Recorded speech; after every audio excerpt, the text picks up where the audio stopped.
fils pour séduire la mère. Protégeons nos enfants de nos nouvelles relations. Bonjour à toutes et à tous.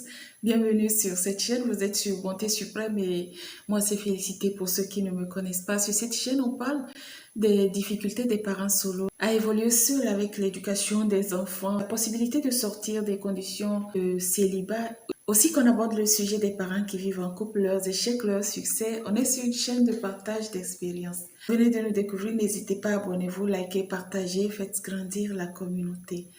Protégeons nos enfants de nos nouvelles relations pour tous les parents solos qui se lancent dans de nouvelles histoires amoureuses ou dans de nouvelles rencontres amoureuses. L'enthousiasme et tout le reste, essayons de protéger nos enfants de ces nouvelles relations qui généralement ne sont pas gagnées d'avance. Peu importe l'enthousiasme, peu importe la détermination d'un partenaire de vouloir d'une relation aboutie, de vouloir d'une relation conclue et généralement de la femme. Une nouvelle relation après des échecs, après une déception, une nouvelle relation après un coup dur de la vie, c'est encore possible. Ça ne veut pas dire que la vie tournait autour de l'ancien partenaire, donc quand il ne fait plus partie de notre vie, notre monde s'arrête. Non, il faut se relancer et construire sa vie. Mais il y a un petit souci quelque part là-bas parce que les parents, selon nous parlons ici, souvent nous parlons beaucoup des parents célibataires. Nous parlons de nos échecs. Nous n'avons pas de connaissances ici, mais nous partageons nos expériences et nous parlons beaucoup plus de nos échecs. Dans cette condition, nous avons un petit hic. Ce petit hic, c'est quoi? C'est les enfants issus de l'ancienne relation. C'est les enfants issus de la relation qui n'a pas fonctionné. Quand on se lance dans une nouvelle relation, il faut vraiment protéger ces enfants-là de ces nouvelles relations. Parce que déjà que la rupture de la première relation est un coup dur, non seulement pour le partenaire, que ce soit la femme ou l'homme. Nous parlons beaucoup plus de la femme, mais ça touche aussi les hommes. Pas mal d'hommes sont sortis des relations et ne se retrouvent pas, tout comme les femmes. Maintenant, quand on se lance dans une nouvelle relation, les enfants sont quelque part là, au milieu ou à côté. Qu'est-ce qu'il faut faire vraiment? Il faut protéger ces enfants de cette nouvelle relation-là, de ces nouvelles relations dans lesquelles nous nous lançons sans vraiment avoir l'assurance du lendemain, sans vraiment avoir l'assurance de la stabilité à long terme du lendemain. Parce que ces enfants, comme je le disais, ont déjà reçu le coup dur de la séparation de leurs vrais parents qui n'ont parfois pas calculé la présence de ces enfants-là et l'impact que cela peut avoir sur leur vie, leur psychologie, leur quotidien et tout le reste.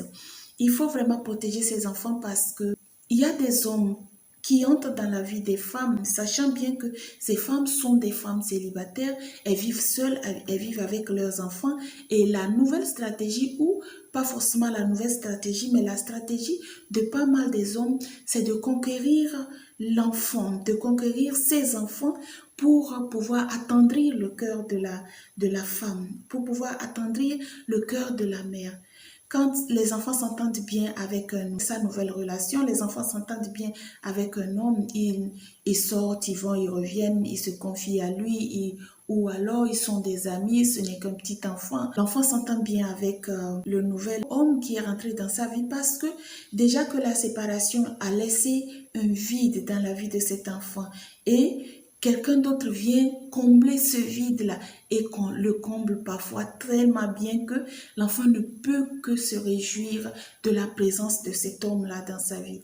L'enfant ne peut que s'attacher. Il ne peut qu'être heureux, il ne peut que parler de cet homme à tout moment ou parler de cette femme-là qui est entrée dans leur vie à tout moment. L'appeler papa, l'appeler maman, ça fait beau, ça fait quelque chose de, voilà, waouh quoi, pour la psychologie de l'enfant. Et en même temps, quand c'est la femme qui se retrouve dans une situation pareille, c'est tellement facile de l'enrouler dans une relation qui n'est pas forcément une relation à long terme, qui n'est pas forcément une relation qui puisse aboutir. Du coup, on ne doit pas jouer avec non seulement les sentiments de l'enfant dans cette situation, aussi les sentiments de la femme. Nous savons en réalité, on n'a pas besoin de passer par l'enfant pour atteindre la mère.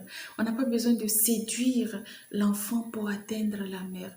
Chers hommes, on n'a pas besoin de le faire parce que l'enfant est tellement faible à telle enseigne que ces coups que nous leur infligeons consciemment ou inconsciemment, n'agissent pas que sur leur présence, c'est toute leur vie. Ils grandissent avec ces blessures et ces blessures se reflètent dans leur comportement à long terme, se reflètent dans leur comportement vis-à-vis des femmes qu'ils rencontrent ou des hommes qu'ils finissent par rencontrer dans le futur, ils ont tendance à reproduire trait pour trait ce que nous leur avons fait vivre dans leur jeune âge, ce que nous leur avons fait vivre dans leur enfance, de bien ou de mal. Nous interpellons les parents solos dans cette situation parce qu'après encore une rupture, puisqu'il y a des hommes qui entrent dans la vie des femmes ayant bien fait leurs calculs, ou c'est juste une femme qui est financièrement stable ou qui est posée, alors j'entre dans sa vie pour en profiter quelques instants parce que dans ma propre vie, je n'ai pas encore une stabilité. Dans ma propre vie, j'ai semé du désordre avec peut-être mon épouse, avec peut-être ma fiancée, ou puisque on a tendance à croire que c'est toutes ces femmes-là, ces mamans célibataires-là, pas qu'on a tendance, mais ces mamans célibataires qui sont seules, qui vivent avec leurs enfants, ont envie de se relancer ou ont la ferme volonté de se relancer dans une nouvelle histoire. L'état d'esprit de la femme à vouloir, ou l'enthousiasme de la femme à vouloir vraiment d'une nouvelle relation fait qu'elle ne se rend pas compte de l'état d'esprit des enfants en ce moment-là. Tout de suite, les enfants sont exposés, ils entrent dans la vie de la personne sans vraiment crier gare et tout le reste. Et nous-mêmes, on finit par recevoir un choc quand la personne finit d'obtenir ce qu'elle voulait et disparaît. Pas toutes les relations à 100% parce qu'il y a des relations qui aboutissent, qui réussissent. Faisons vraiment attention à ce que nous donnons à nos enfants, à ce que nous présentons à nos enfants. Protégeons-les et à long terme, ou pas forcément à long terme, et soyons observateurs. Quand on se rend compte que c'est une personne de bonne foi, alors on laisse entrer les enfants dans la vie de cette personne. Les enfants peuvent connaître la personne, mais pas forcément entrer dans la vie de cette personne pour après encore recevoir des coups et qu'on ait du mal, on ait de la peine à guérir ces coups-là. Déjà qu'on ne peut pas guérir facilement les coups de la blessure, de la séparation de leurs propres parents. On se rend compte qu'un homme qui utilise l'enfant pour entrer dans la vie d'une femme, du jour au lendemain disparaît et cet enfant reçoit encore un choc, reçoit encore un nouveau coup. Et ce n'est pas seulement l'enfant, la femme aussi. Sur cette chaîne, nous nous inquiétons beaucoup plus du bien-être des enfants après la séparation. Je pense qu'il faut vraiment faire attention aux enfants présents dans nos vies quand on rentre dans une nouvelle relation. On n'a pas besoin d'en arriver là, les gars. On n'a pas besoin de passer par les enfants pour atteindre le parent, ou on n'a pas besoin de passer par les enfants pour atteindre la mère, ou pour les femmes, on n'a pas besoin de passer par les enfants pour atteindre. De toutes les façons, dans le cas opposé, je pense que c'est très rare que la femme cherche à séduire et les enfants plutôt que la femme entre dans la vie de l'homme avant de chercher à conquérir le cœur des enfants. C'est deux choses différentes. Mais les gars, quand vous voulez atteindre une femme, ce n'est pas la peine de passer par les enfants. Ne jouons pas avec la psychologie et les sentiments des enfants parce qu'ils sont beaucoup plus fragiles. Parce qu'entre nous, adultes, on peut surmonter un certain nombre de choses. Mais pour les enfants, c'est vraiment difficile. Et comme je le dis souvent dans pas mal de nos vidéos, c'est des enfants qui ont des disques durs vides et vraiment qui enregistrent tout ce qui se passe. Et à leur âge adulte, reflètent un peu, pas un peu, mais reflètent pratiquement ce qu'ils ont eu à vivre durant leur jeune âge. Qu'est-ce que nous cherchons pour nos enfants? Est-ce que nous voulons qu'ils répètent les mêmes ou revivent les mêmes bêtises, les mêmes erreurs plutôt que nous avons eu à commettre et aujourd'hui qui nous rendent beaucoup plus malheureux qu'heureux? Est-ce que c'est ce que nous voulons pour nos enfants? Il faut vraiment les écarter, il faut les tenir à l'écart, le temps de peut-être se rassurer qu'on est vraiment dans une relation avant de vouloir introduire les enfants dans toutes et dans toutes leurs formes dans la relation pour qu'ils ne reçoivent pas encore un choc dans le futur. Des chocs, choc après choc, et nous avons finalement des enfants traumatisés, nous avons finalement des enfants pas heureux et qui posent des questions pas possibles, qui sont tout le temps angoissés, qui sont déprimés, qui pensent que le monde entier les a laissés tomber, qui pensent que le monde entier ne les aime pas, qui pensent qu'ils sont des enfants malheureux, qui pensent qu'ils ont un certain nombre de défauts. C'est pour ça que tous ceux qui entrent dans leur vie, ou c'est pour ça que tous ceux qui les aiment les laissent tomber. On n'a vraiment pas besoin de faire des enfants malheureux, ou alors nous n'y pensons pas souvent.